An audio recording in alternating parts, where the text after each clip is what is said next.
Welcome, welcome. Oh, and Kat is here to join.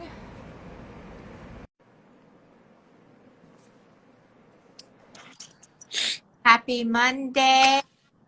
Happy Monday, Liz. How are you? Wow, look at the sun. Yeah. I love it. I'm back in the office now. I can't hear you. Oh, you can't hear me? How about now? Is that better? Should I speak up louder? No. Uh, I am full volume. Hmm. I'm working from the office today, so I left my headset at home.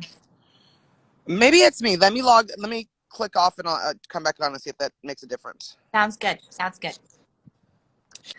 So, welcome, folks, for joining. Thank you for joining. Great. Thank you for letting us know that you could hear me. I'm Liz Huck. I'm the executive director for Oakland Rising. And thank you for joining our Monday meals. As you could see, Kat is just stepped off and she'll be back on with us in just a minute. Appreciate it. Yes, love Giants. Land back. Appreciate that. Lower the voting age to 12. That is, I would like that. Um, so, today, Kat and I will be talking about how Libby Schaaf, the mayor of Oakland, has invited and actually went to Governor Newsom and begged him to allow California Highway Patrol to patrol our Oakland City streets. But this is Monday Meals. We do this weekly on Mondays at noon. And I want to just flag that if you haven't, you can, we have a survey about our Monday meals that we want to know from you all what you think about it and how, if you've enjoyed it or what you've gained from it and what we could do better. So if you reach out to us, we have maybe if I could reach out to our comm staff. I forgot what the where the Google form is, but if you joined us and have and really enjoy what we're doing here and want to go to oaklandrising.org and can donate. And also, I believe on the website you can find where you can put in and add whatever comments you might have about our Monday meals and help us do better. We have a lot of really great ideas, and we're hoping that to make it even better for you all. But while we're waiting for Kat to join us, Kat Brooks from Anti-Police Terror Project and Executive Director for Justice Team Networks is going to join us in a minute while we get this. She gets her sound situation going. But let us know. Monday Meals is about nourishing ourselves on many different levels, right? So what are you having for lunch? Let us know how you're nourishing yourself this afternoon. And then what are other ways that you nourish yourself? Whether it be spiritually, oh, here she comes back. Whether it's spiritually, emotionally, physically, what are the ways in which oh, there she is. Are you back? Can you hear me Yeah. back? Yeah, you sound better for sure. Hey. So thanks, Kat, for joining. This is Monday Meals, so we always ask, what are you having for lunch? And how are you nourishing yourself? And how are you taking care of yourself? I haven't seen you in a while. It's been a minute for sure. I am still fasting, so I won't have lunch until about 3 o'clock today. Oh. I do an extended fast on Mondays. I fast most days until noon. But Mondays I try to go a little longer. So I will have lunch with my daughter when I pick her up from school.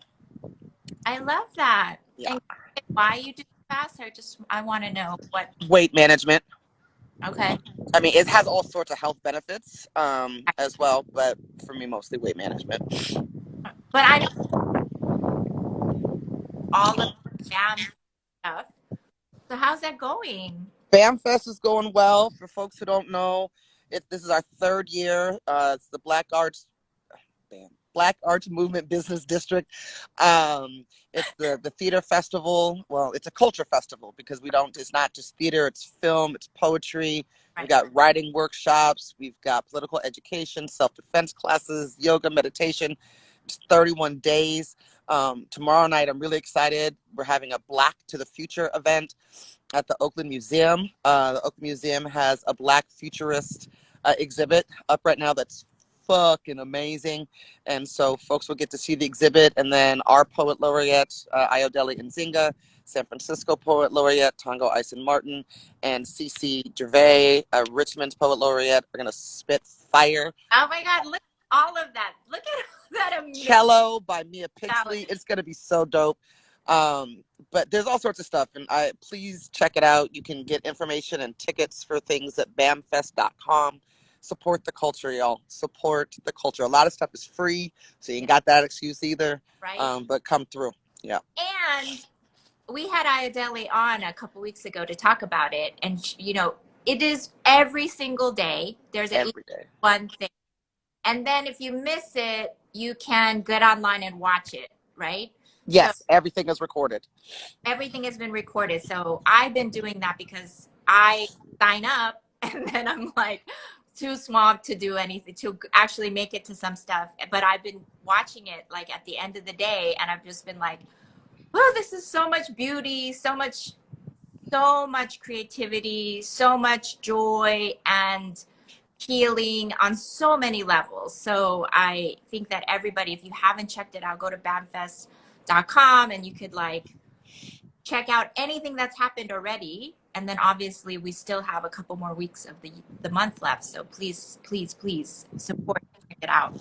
I had a great conversation this morning for Cat's Commentary with Councilmember Carol Fife. Folks should check that out. 30 minutes of her fire. It was great. Yay! Yeah. Together. Yeah. Double It was awesome. You know what I get though, Kat, is that it was a lot of laughter.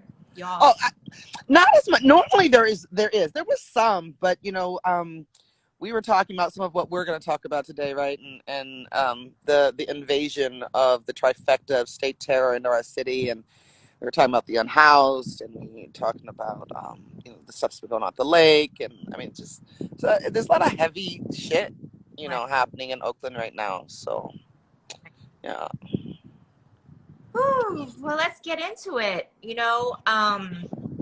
Had the mayor again, Libby Schaaf again, using the Chinatown Chamber of Commerce to come out and really beg Governor Newsom in a press conference, and in many ways, I'm sure this is not the only way that she's done it, but this is how she does it publicly.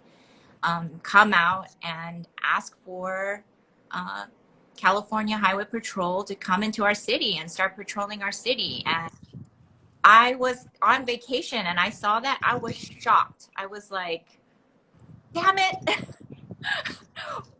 Why does she, I mean, I know why, but all the ways that she shows up in terms of really and has really used the Chinatown Chamber of Commerce and the situation there to really think about all the ways that she can, build her pro agenda in Oakland and just begin to continually police Black and brown bodies across the city just is such atrocity. Yeah, and I mean it's important too to understand that was the trifecta. That's when it became a trifecta. 2 weeks before that, Carl Chan of the Chinatown Chamber of Commerce, LaRon Armstrong, I don't think Libby was there, but they announced that the ATF and the FBI would be coming to Oakland to deal with crime. So that was the first hit, right? Yeah, that was the first hit. And then within a matter of, 10 to 12 days, Libby joined Carl again to announce that in addition to the ATF and the FBI, that the California Highway Patrol was coming to Oakland to do traffic stops so that OPD could focus more on crime. there's a couple of things that are really important to note here. The first Right. is that Libby did not engage city council at all around this decision. She called her buddy Gavin and said, "This is what I need." The second thing to note is that traffic stops, and this is data. This isn't Cat Brooks talking. This is research that actually we also paid for. Like Right. we paid thousands of dollars to Jennifer Eberhard Right. at Stanford, right, to do the research on the racial disparities of traffic stops, and to build a plan to end those racial disparities. Right. So Libby has the data at her fingertips, and what the data say is that traffic stops do very little to reduce speeding or prevent automobile accidents, right? And that's their primary function. They also do little to nothing to prevent crime. Right. What they do is increase unnecessary and unwarranted contact between communities of color and law enforcement. And what we know is that the more contact the communities of color have with law enforcement, the higher risk of use of force incidents, right? That goes up.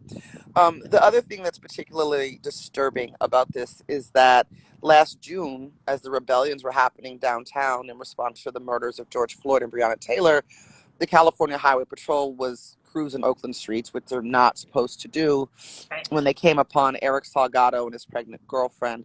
Eric Salgado and his pregnant girlfriend were unarmed, and nevertheless, the 3 CHP officers opened fire on the car 5 to 10 feet away, killing Eric Salgado, wounding Breonna, the girlfriend, and killing also their unborn child. The city of Oakland has done absolutely nothing to support the Salgado family in their quest for justice. And at our press conference last week, Eric's sister Amanda really talked about how this really felt like a slap in the face, right?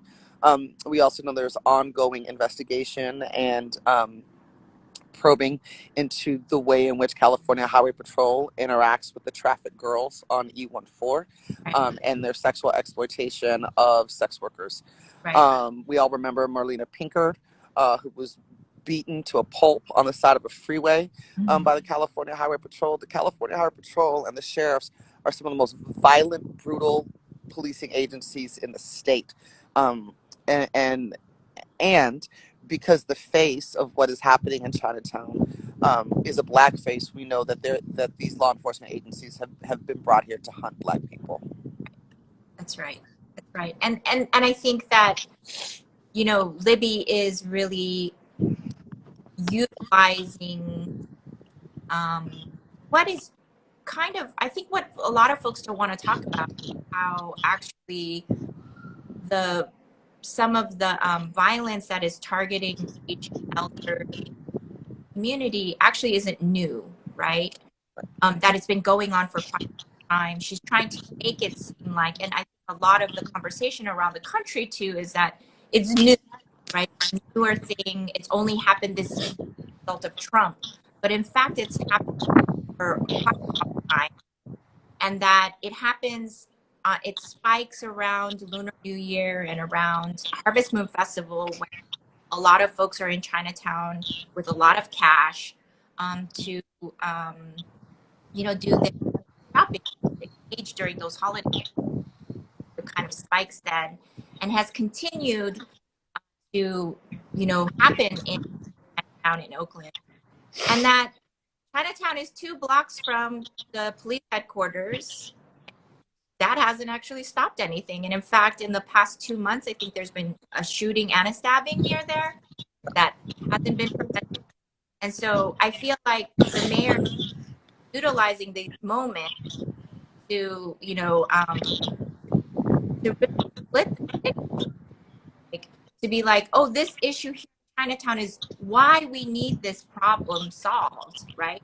And pit using that as an excuse to then go and policing in East Oakland or Deep East Oakland or in West Oakland, right?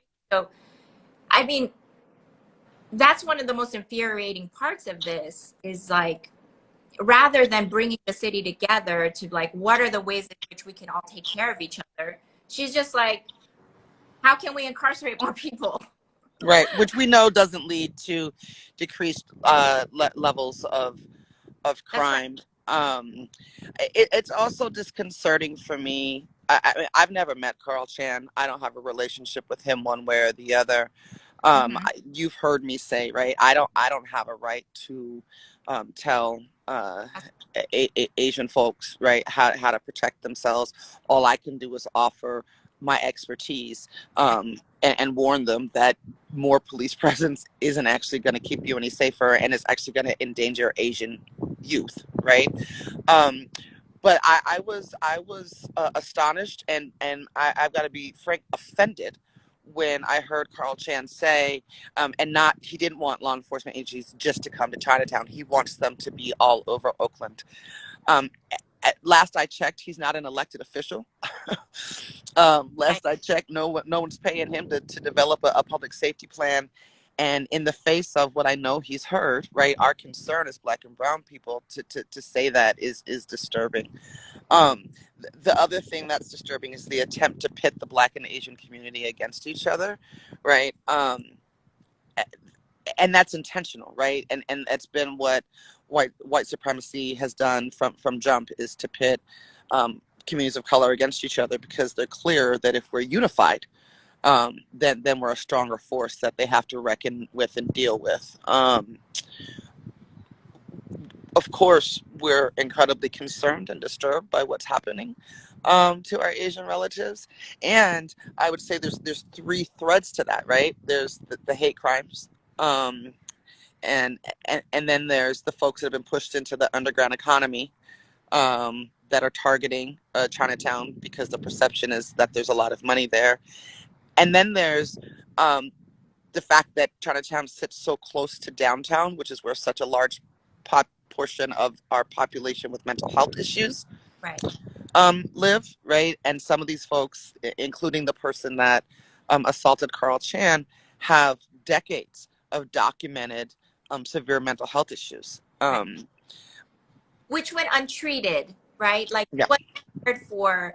I think that's one of the things that continually gets missed, which is like, he, it's always put on this person, but well, they haven't received any services. I mean, Alameda County, we had the DOJ tell us how Alameda County, their services, their mental health services are so poor that that's the contributing factor to incarceration yeah, um, in Alameda County. And to be really clear, like mental health is really taken care of at the county level and not by the city. Although we are trying to address how to address mental health issues and responding to mental health issues in Oakland through the macro program and then what ATP's mental health first. yep.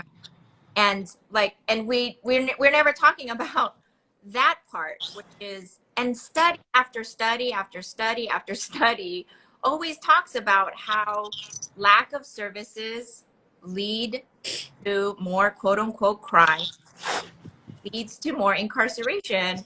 And we're like, I just feel like I wonder where do we interject in this moment? Like what's next? What do we need to do to really um, combat this, right? Well, I think a couple of things. One, I talked about this with Councilmember Fife this morning. When City Council is back in session, Mm-hmm. I think we should support our progressive council members in putting forth a That's resolution, right.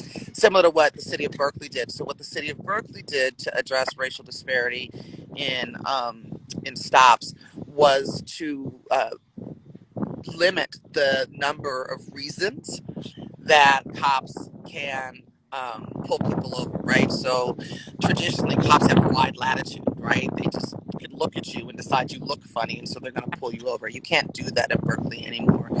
You have to have an actual, like they have to have been speeding, tags have to be expired. You know what I mean? Like there has to be an actual reason for them to pull folks over, and so I think that that's one thing that we can do. I think secondarily, at the community level, right, we need to be continuing to develop and implement community solutions to community crisis, and we need to be putting those models forth so that our people have an alternative. Because like what we learned with MH First is that the people want an alternative, right? The people are clear that the state is not solving their problems. The people are clear that the state is not making them any safer, but they don't have anyone else to call.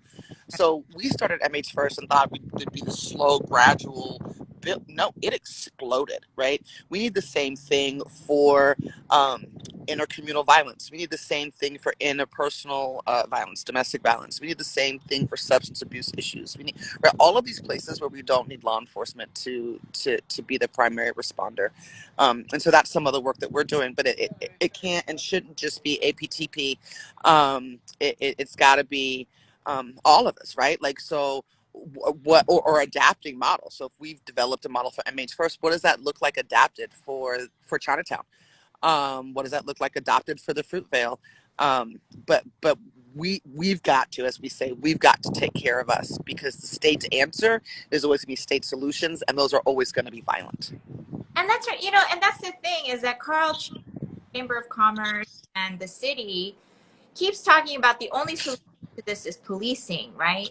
But they've got solutions in Chinatown themselves. We have the Chinatown Ambassador Program, and now they're trying to take across the city the ambassador program. And right.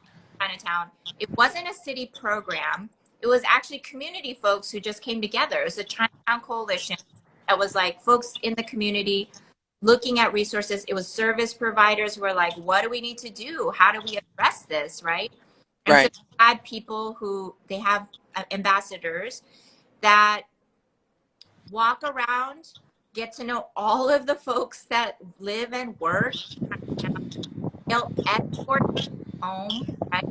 Walk people to and from home. They'll come out to events that we have in the community. And so, like, that's a model. Like, why isn't Carl Chan lifting that up? Exactly. And I would just want to point out that model, right? Let's also Community Ready Corps. I want to shout them out. They've been doing that in the Laurel forever, and so successfully that the business owners, the small business owners in the Laurel, they don't call the police. They call Community Ready Corps. And in fact, when whose district is that? The Laurel. D4. D4. So I think it was Annie Campbell Washington when she was still in that seat. She tried to bring in 2 additional law enforcement officers. It was the business owners that stood up and said, no way. We don't want more cops here. We've got it handled with community, right?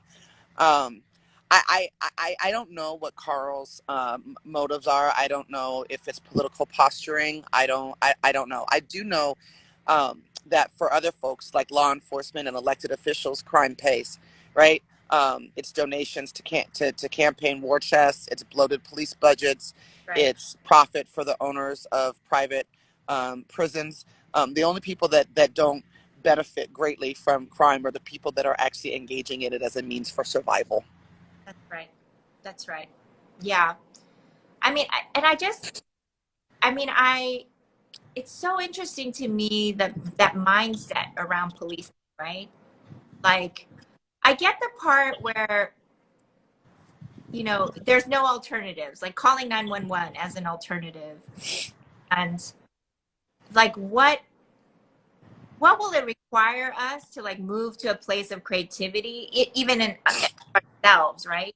Like, we have to keep doing the work, Liz. I mean, the conversations we're having now, we couldn't have had 3 years ago. That's right. 5 years ago, 10 years ago, right? Some of us have been doing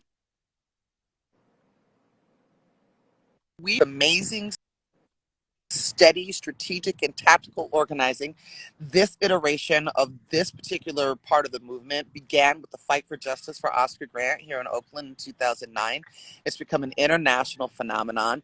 And what we're seeing right now is an opportunity, right, to develop and implement alternative solutions.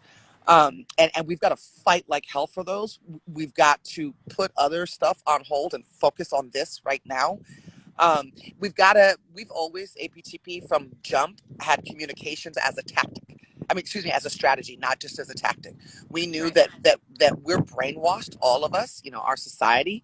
We are lulled into the lie from a young age that cops are what keep us safe, that they get the kittens out of the tree, that this is the pathway to safe communities. We've got to beat that back like it's a demon, right? And keep beating it and keep beating it, and build relationships with journalists and create our own media and tell our own stories and highlight the successes of things like MH First.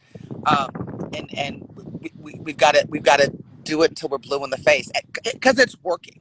That's Right. right. There's a national, international conversation about reimagining public safety. That was Right. in my 2018 policy platform.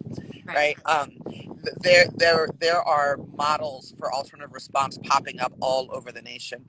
We just passed here in California the Crisis Act, which is going to take $10 million of state funding and give it to organizations, grassroots organizations across the state to build alternative model. Thank you, Senator Sidney Comlonger Dove. We love you. So we've got to exploit, or as Terha from Community Ready Corps would say, we've got to extract everything possible from this moment in terms of concrete solutions, because our people are suffering. We are dealing with homicides. We are dealing with hate crimes. We are dealing with robbery. Like, all of that shit is happening. There are predators walking in our streets. We need something, but we want to create something that's going to actually keep us safe and heal both the predators and the survivors. Yeah. That's right. That's right. Because they're a part of our community too. Absolutely. As much as we don't want to say that, right? Like, as much as we don't want to say, like, we've been violated, we have had acts of violence by our family members committed against us. They are part of our families. They are part of our community. And so, is it enough to just say, "Oh, let me off and send them away"? And well, yeah, we send them away, but here's the little dirty secret that nobody wants to talk about. 90+% of folks that go to prison are coming home. They're not gonna stay there. They're coming home. And so who do you want to come home? Right? We take people that commit so-called crime, we send them to some of the most violent institutions in the world, and then we spit them back out on our streets with no resources or supports, and expect what? It's To them, asinine. good people, like it, that's like the whole premise, right? Is like, it's about being good or bad. Right. And there really is nothing that we can offer you, because the priority is, right? It isn't to actually care for people. Like, what does it mean? Right. And it's not about rehabilitation. Right. No. And part of that, even the phrasing of that rehabilitation is a fucking joke. Because what are you rehabilitating them from? The trauma, the traumatic violence of white supremacy that created this human being? Are they decolonizing people's minds and addressing the trauma of institutional and day-to-day racist violence? Right. But it's once again where we miss the mark. America likes to put band-aids on gunshot wounds as opposed to getting to the root, right? The foundation, that thing which is creating the conditions. There's no vested interest in healing the trauma of our communities, and they're actually commodifying and making millions of dollars off of our pain, suffering, trauma, and death.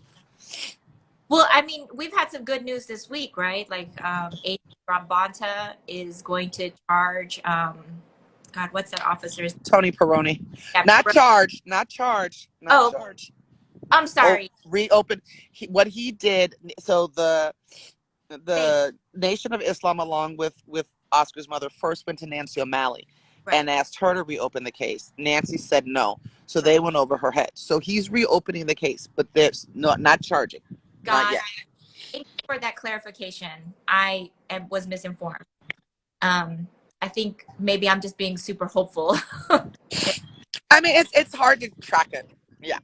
Yeah, because there's so many movies. It's hard to track it. I don't have a lot of faith that's gonna go anywhere. I mean, I hope for Wanda's sake, right? And clearly, Tony Peroni. For folks who don't know, Tony Peroni is the one that called Oscar a bitch ass nigger. And before he was slammed to the ground and murdered. He definitely, and this is in the reports and studies of that night, he definitely was the one who escalated the situation to a place where Mesley pulled out his gun and murdered him. He's absolutely complicit. And let's also talk about the fact, if you and I, Liz, walk into a convenience store and you shoot and kill somebody, I could have just been standing there with you. Guess whose black ass is going to prison too? So if those are the laws for our community, then why aren't those the laws for the people that are supposed to enforce the laws in our community? Y'all need to just like sit on that one for just a second. Like let that seep in to your brain, because I mean that is it, right? Like we often see what the standard of how we should be, you know, abiding by the laws, that it's that they do not apply to police officers at all. At all. You know, I talk about this every once in a while, how I lived outside the country. I lived in South Korea for a while. And, you know, it technically still in a state of war, right? 50 plus years, no peace treaty. There's constant tensions at the border. It is that most heavily, you know, armed, demilitarized zone in the world, with like massive amounts of nuclear weapons. And I never felt as unsafe as I do when I came back. Like I got off the plane, my mom picked me up at the airport, picked me up, and I was like, I'm gonna drive a month. I went to visit, I came back, and then I went back to visit, and then I got off the free, I got onto the freeway, and a CHP like pulled up right behind me, and I got nervous. Like, oh, I forgot this feeling, this like constantly thinking like out of fear, because in Korea, if you get pulled, police officers at the corner and wave you down, they're like, just pull over, you know? So you pull over and then you kind of like talk with them or whatever, and you know, and then there's no escalation in that, you know, in any of those situations. But like I drove and I just got that feeling of like, I know that likely I won't be targeted, but I got thinking, I was like, is my mom's registration up to date? Is her headlights on? You know, like all of these little things that can lead to you getting pulled over, and then lead to like thinking about how you will have to behave with them, right? Like, Right. you know, as an Asian woman, like my interaction is very different than someone else, right? Like from as say like a black man, right? Interaction is very different, right? But I also have to think about like, you know, there are incidences of CHP violently raping Asian women as well, right? Like this is documented as well, but not enough that I can say I know their names, right? But it isn't on the scale. The scale is very different. But that for me to like be thinking about like that fear, that constant um atmosphere. I don't know how to say it in English. That constant like atmosphere of fear that police bring, and that the police state bring. So when I saw the news of like, oh, CHP are coming on to into Oakland, I was really shocked by that. I was like thinking, damn, no. Like, Yeah. It's scary. It's really scary. And you know, city council isn't in session right now, so we can't. I mean, you can still call and email your representatives. Lord knows they heard from me and from right. APTP. But for folks in terms of like next steps, just like we had a press conference, but we're not done.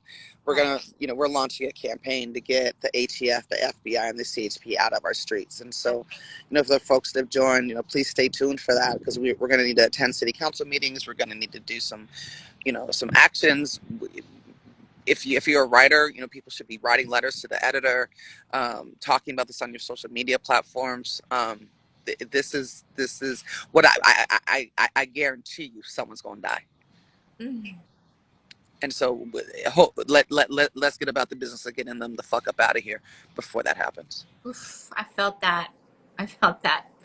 Um, I'm wondering what is happening with Eric Salgado's case, and any. Nothing. Mm. Those police officers are back on the streets. There's an ongoing investigation. Um, Nothing, and nothing is going to happen because they're going to say that he was endangering their lives because their version of the story is that he was trying to ram his car into them. He was parallel parked and trying to get the fuck out of the parking space, if anything.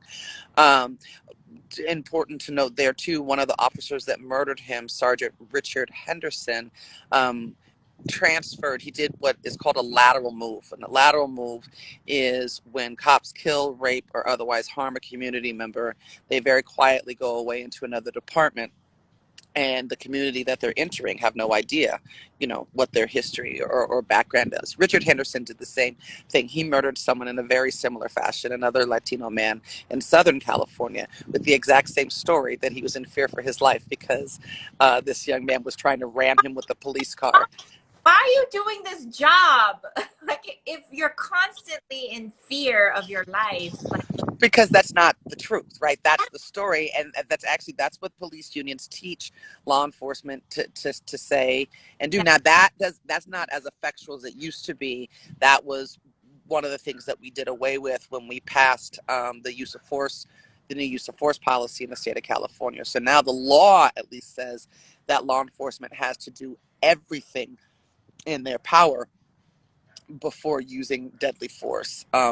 That's the reason why Nancy O'Malley charged the police officer Jason Fletcher, who murdered Stephen Taylor in the Walmart in San Leandro. Not because Nancy O'Malley gives a fuck about black or brown people. He's the right? first police officer she's ever charged. It's because the law literally left her no wiggle room. Um, yeah, so that's where that sits. And this, I mean, I like, I know these are issues that we face every single day in the city of Oakland. And, you know, I think about like some of the connections for a lot of immigrant communities, right? To think about what that also means for our immigrant communities, um, is so that folks can feel in their hearts, right? Like that's not that has not anything to do with you, but that actually does have to do with you, is because this is the same folks that that this is the same institutions that lead to folks being detained and deported, right? This is the type of institution, the same type of money that is the reason why we have Afghanistan, the reason why we have the issues in Pakistan, the issues why we are in Korea, the same institutions and structures that are, as I wear this kafia, like in Palestine, right? In Yep. the Zionist state in Palestine. So like these are institutions that are like really large. And I know that a lot like that a lot of folks tend to wind up in a place like these are so big. These are such big things, right? Like how am I gonna help take this on? Right. And oftentimes, like, sometimes and I know that a lot of the organizing work that has been done around defund and abolition and all of that has been for years. And there has been a lot of movement where now folks are really talking about it in earnest, and there's lots of debates about it and all that kind of stuff. And the culture of it is moving. But I wonder, what are the ways in which, like, folks, like everyday folks who are just kind of going about their lives, like, what are the ways that you see that they can connect with the work, and what are the steps that they take, right? Well, I mean, there's 13 BIPOC led organizations in the Defund Police Coalition. I bet you could find one of those orgs that you want to rock with. Seriously, join an organization. Don't reinvent the wheel. Make a commitment to not engage law enforcement unless your life literally depends on it. Um, Figure out what your security safety plan is outside of law enforcement, how you respond to community crisis. Um, we've got a lot of work to do, right, around the defund campaign. So there's lots of places to get in there. Know who your city council member is and harass the shit out of them, right, around fucked up ass policies like these. Um, yeah. Yeah, and I think about that too, like the personal safety plans. The Bay Area Transformative Justice Committee, they put out this PODS worksheet. Like, sit down. Originally, it was designed for you to create a pod map around to help prevent childhood sexual assault, right?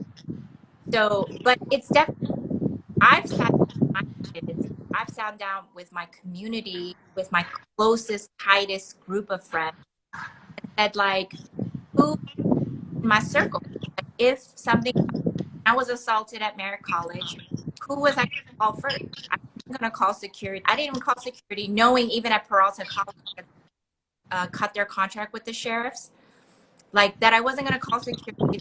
I was going to call my friends. So I just had to help.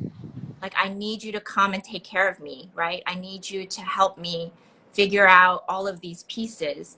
And I think that that is such a great place to start, right? Is to sit down, go to their website, and download that worksheet, and like begin to like have conversation with your loved ones and the people that are tightest to you. Like, if this shit pops off, how are we going to show up for each other, right? Like, if someone came, you know, I've been low key, like you too, Kat, I know, have been low key threatened. Our lives have been threatened, low key and not, you know, but like that, I have a plan with my community, right? To say, if you see this person at my house in front of the door, please do XYZ, and does not include calling the police.